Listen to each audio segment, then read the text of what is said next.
Govanen. Welcome to the Tolkien Lore Channel. I'm the Tolkien Geek, and in this video I want to go back to a subject that I kind of touched on in a way in an earlier video on fairy stories. And in the earlier video I talked about subcreation, which is a major theme for Tolkien, both in that essay and in even the Silmarillion, which I've also done a video on the Silmarillion as using that theme. I'll link to that below. But in this video, I want to talk about a different thing that he talks about in his lecture on fairy stories, which is the idea of the Eucatastrophe. And if you're blinking your eyes at the screen, don't worry, that's because he made up the word. And if you haven't read on fairy stories, you probably never encountered it. Basically, the idea of the Eucatastrophe is that it's the opposite of a normal catastrophe. The way we think of catastrophe, of course, is suddenly there's this really horrible bad thing that happens and it just kind of upends everything in a bad way. The Eucatastrophe, he just tacks on the Greek root word for good, EU, and throws that on there to mean it's a sudden reversal of fortune for the better, essentially. So that's essentially what Eucatastrophe is. So let's go ahead and talk about his thoughts on that idea and how it relates to his own works. So in his lecture or essay as published on fairy stories, which can be found here, he's got a short little section on what he calls a Eucatastrophe, and his basic point is that if drama is primarily aimed at tragedy, which his argument is that tragedy is the highest form of drama, and that's kind of its most best fit function, basically. He says the fairy story, or the fantasy, is best used to have a happy ending. And in particular, his idea is that it ought to be, at its very highest level, a happy ending that kind of comes out of nowhere and gives you this Eucatastrophe, which is a very sudden turn of events that is completely unexpected, but that saves the story from being an absolute ruin in terms of, everything going wrong. So, I mean, you kind of have in his own work, you kind of have the obvious parallel of, when Frodo gets to Mount Doom, it looks like he's going to keep the ring for himself, and then all is lost, and then Gollum comes out of nowhere, returns, tries to steal the ring, and then throws himself in by accident, and that actually solves the problem. In that sense, it's a Eucatastrophe because there's no reason to think Gollum wouldn't. I mean, you kind of expect Gollum is going to try to come get the ring again because he can't really help himself, but you don't expect him to take it and then, get so happy with it that he falls off the edge. I guess I probably should have warned you, if you've only seen the movie, spoilers, that's not how the ring gets thrown over the edge of the crack of doom. It's rather different in the book. If you haven't figured that out by now, too late, sorry. But anyway, that's kind of the idea behind Tolkien's coining of this word, Eucatastrophe, is that fairy stories and fantasy, they're best at pointing to this idea of a Eucatastrophe, that you can get a happy ending despite everything seeming to be against the happy ending leading up to that point. And so you've got, he also points out, of course, that the Eucatastrophe as a literary or storytelling device doesn't deny the fact that there are bad things that happen and, even catastrophic things that happen. It's more the idea that it's pointing toward the fact that evil doesn't win in the end. It's the idea of the final defeat is the final defeat of sadness, evil, whatever you want to, however you want to categorize that. And of course, this goes back again, like so many other things in Tolkien's writings, to his Catholic faith. Of course, he's a devout Christian and therefore believes in the end, God wins, the devil loses, and therefore happiness reigns as opposed to never-ending sorrow and, all the things that would come if the devil finally won out. So he's pointing to that idea with this concept of a Eucatastrophe, and it's a really short section in the essay on fairy stories, but it's kind of packed with a lot of interesting thoughts and nuggets of, kind of his insights into the idea. And so that's kind of the germ of where I want to go. So let's talk about kind of a little more in detail of how he thinks of this, and then maybe some examples from his works and some other works of fiction that are out there as well. So one of the points that Tolkien makes about what he calls Eucatastrophe is that it is not what a lot of critics of the fantasy style genre would call escapism. So he actually spends a good bit of the lecture on fairy stories on this topic. He talks about how a lot of people criticize fairy stories and fantasy as escapism, and he's basically saying that's not really true.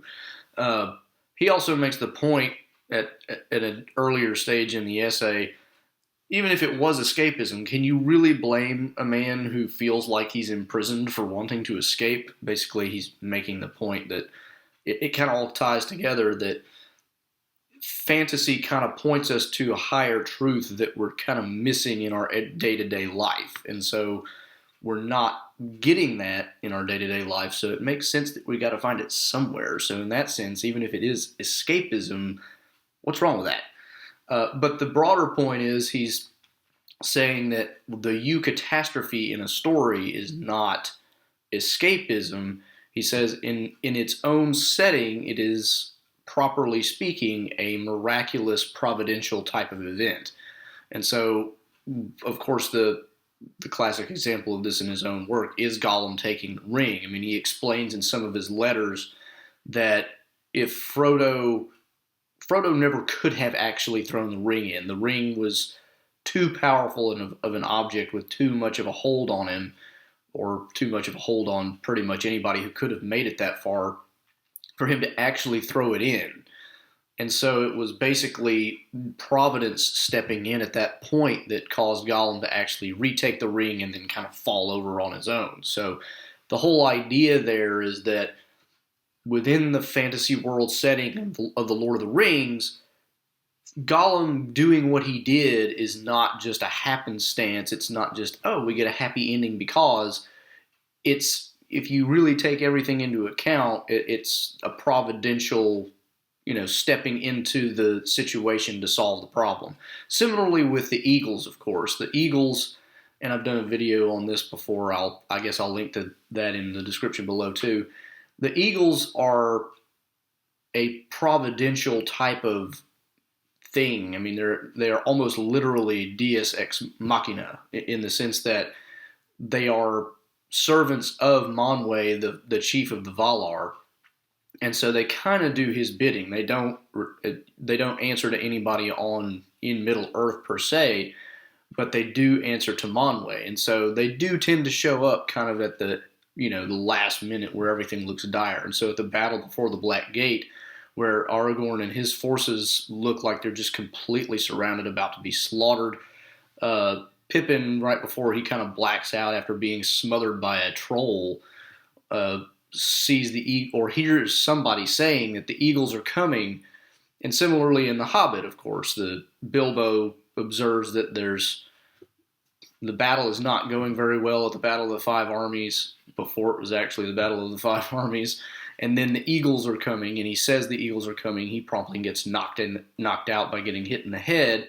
But the point is, they kind of show up at the last minute and save the day. It's that same kind of providential stepping into the story at the right moment to make the right thing happen, even though everything looks really bad.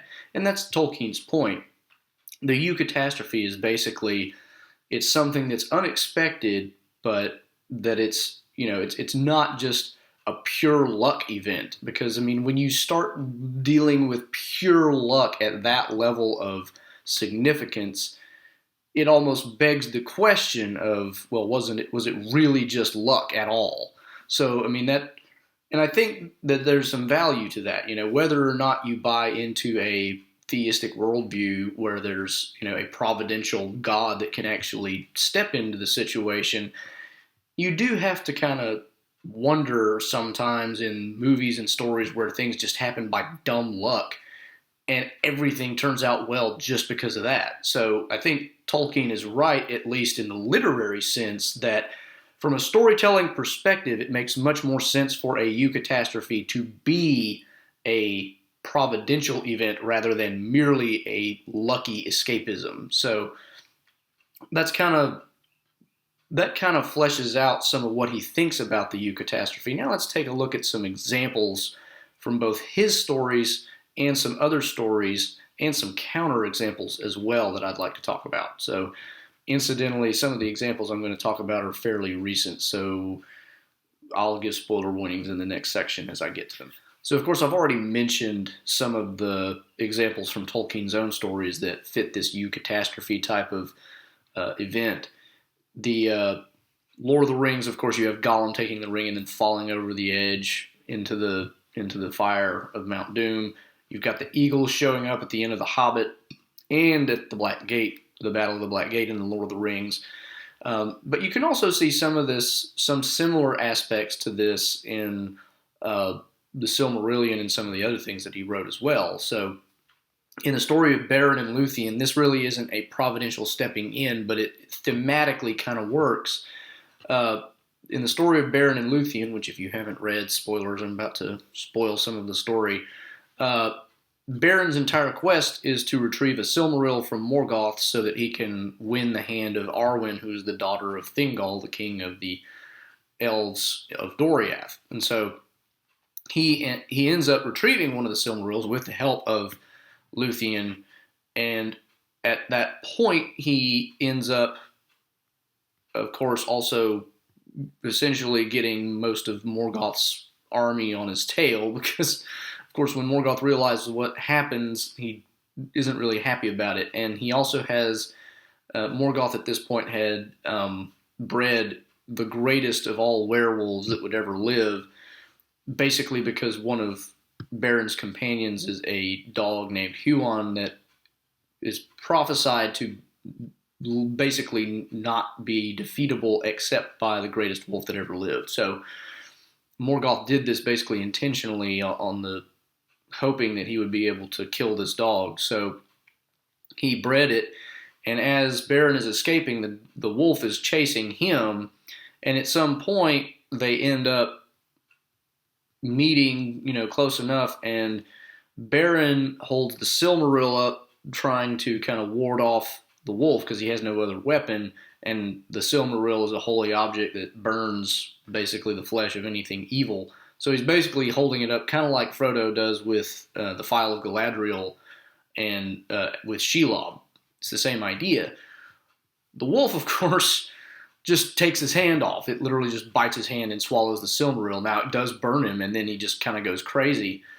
But Beren gets taken back to Doriath, and he sees the king, who up to this point, of course, disdained him, just hated him. That's why he set him to find the Silmaril, because he's like, he'll never manage that. He'll just die in the attempt, and I won't have to worry about this guy. And then he, still in that same kind of mood, says, "So where's my Silmaril, Beren?" And he's... because the way it was, the importance is the way it was worded originally was, he said, "I'll return with a Silmaril in my hand." And so he says, "I don't see a Silmaril in your hand." And he says, "Well, it's in my other hand." And he, basically referring to the hand that the wolf swallowed. And that kind of melts the king's heart, and everything kind of turns out okay. It's like he realizes, oh my gosh, this guy just lost his hand because I did this. And it's not really providential, but it's kind of that turn to the story that, at the very end, that makes it kind of joyful, or at least bittersweet, as opposed to just bad. And that's one of the key aspects too that I should have mentioned in the previous section of the video.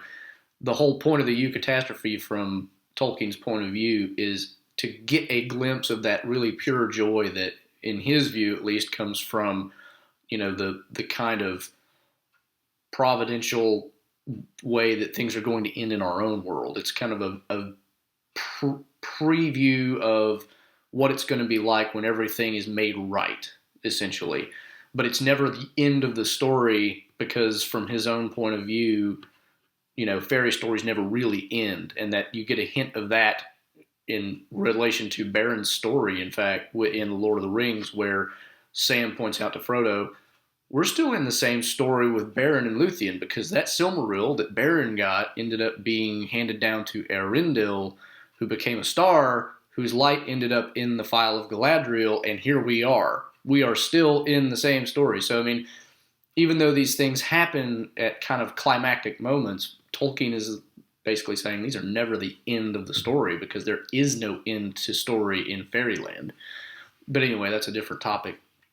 But anyway, that's another example from Tolkien's works. Now, the other interesting thing is you get some of these events that are, as I was mentioning in the previous part of the video, you get weird situations where things happen by dumb luck, and it doesn't feel right. So an example of this, and again, this is where I'm going to get into some spoilers. If you've seen the movie Passengers with Chris Pratt and Jennifer Lawrence, it's basically a movie about them being on this colony spaceship. They're going to a new planet to colonize it, and Chris Pratt is an engineer who gets woken up early, 90 years early, because of going through not a meteor storm, an asteroid belt or something similar, and the ship gets damaged. He gets woken up early, and anyway, he ends up waking up Jennifer Lawrence's character intentionally because he's just going crazy from being alone, almost commits suicide over it. And over the course of the story, you start to realize there's something more wrong with the ship than just his thing, waking him up early. And eventually, it all kind of comes to a head. One other person ends up waking up who can actually get them into some areas of the ship where they need to go to actually diagnose the problem, figure out what's wrong. And just a lot of events happen, basically, that by the end, everything works out okay. But it only works out okay because multiple things in a long string of events also kind of worked out just right. And that's why they were able to solve the problem in the end. If he had never woken up anybody else, if the other person hadn't woken up just randomly, just a long string of lucky chances, basically. And again, it begs that question, is that really just luck? But in the scope of the movie itself, there is no hint of any kind of providential actor in any of it. I mean, you very much get the idea that it's just a secular worldview behind the movie. And so at the end, it kind of rings a little hollow, because you're just thinking to yourself, if you start to think about it, I mean, if you enjoy it just on the level of movie, it's perfectly enjoyable. I'm not criticizing that. But if you start to think about it and you really, that's, how unlikely is that? I mean, it's one of those things where it's so incredibly unlikely that there's no way it should have happened other than somebody was looking out for those people. So that's kind of like the counter example to the Eucatastrophe as Tolkien imagines it being used properly. And I think he's right, because I mean, when I watched that movie, it was a very enjoyable movie. I recommend it, actually. But at the end, as I thought about it and reflected back on the series of events, it was like, in the world of the movie, the world the movie creates, there doesn't really seem to be any reference to God or any kind of providential actor that could step in and make these things happen. And so the whole course of events just seems too miraculous to actually happen. Anyway, that's a counterexample. A good example, I think, from a story that Tolkien didn't have anything to do with in recent times, and this is just the one that comes to mind. I'm not going for anything specific, but I just thought of it because it stood out to me at the time that I saw it. The recent Disney movie, The Princess and the Frog, has kind of a eucatastrophic, how would you say that, ending, in that part of the story is there's this little lightning bug who keeps referring to an Evangeline, and they find out that he's talking about a star that's up in the heavens as if it's his girlfriend. And of course, they all kind of think, he's either crazy or he lost somebody and he's just kind of speaking as if that's her. At the end of the story, he ends up getting squashed by the bad guy and dies. But the interesting thing about it is, close to the end of the movie, they basically see another star up there next to Evangeline, and that's the lightning bug character. And it's like, oh, he was right. There probably was an Evangeline up there. You know, they had this funeral service for him, and like the light from his little rear bulb goes up to the star and sits right next to it, and there he is. And it's, you know, it's not an event that changes the events of the story, but it is clearly more or less a providential type. You know, it's an afterlife type issue where, you know, you realize it's not just his imagination. There really is something to this, and there's, you know, they're happy together in the afterlife or something like that. So I think that was a good example. It's a different style of using that kind of event, but I think it was a good example of how it can work. There are, of course, lots of other examples, some better, some worse, some more poignant than others, but those are just some examples from recent-ish movies that I think would at least my audience would be aware of. So just wanted to bring those up as kind of examples to highlight kind of the issues that Tolkien brings up. So that'll do it for now. So, hope you enjoyed that video on the Eucatastrophe. It's one of the words that Tolkien coined himself, made up by himself. What are your favorite examples of Eucatastrophe? Or even what are some other examples that you can think of for counterexamples? You know, ways that the Eucatastrophe kind of got used badly. I'd like to hear about what you think about that in the comments. Please also like the video if you enjoyed it.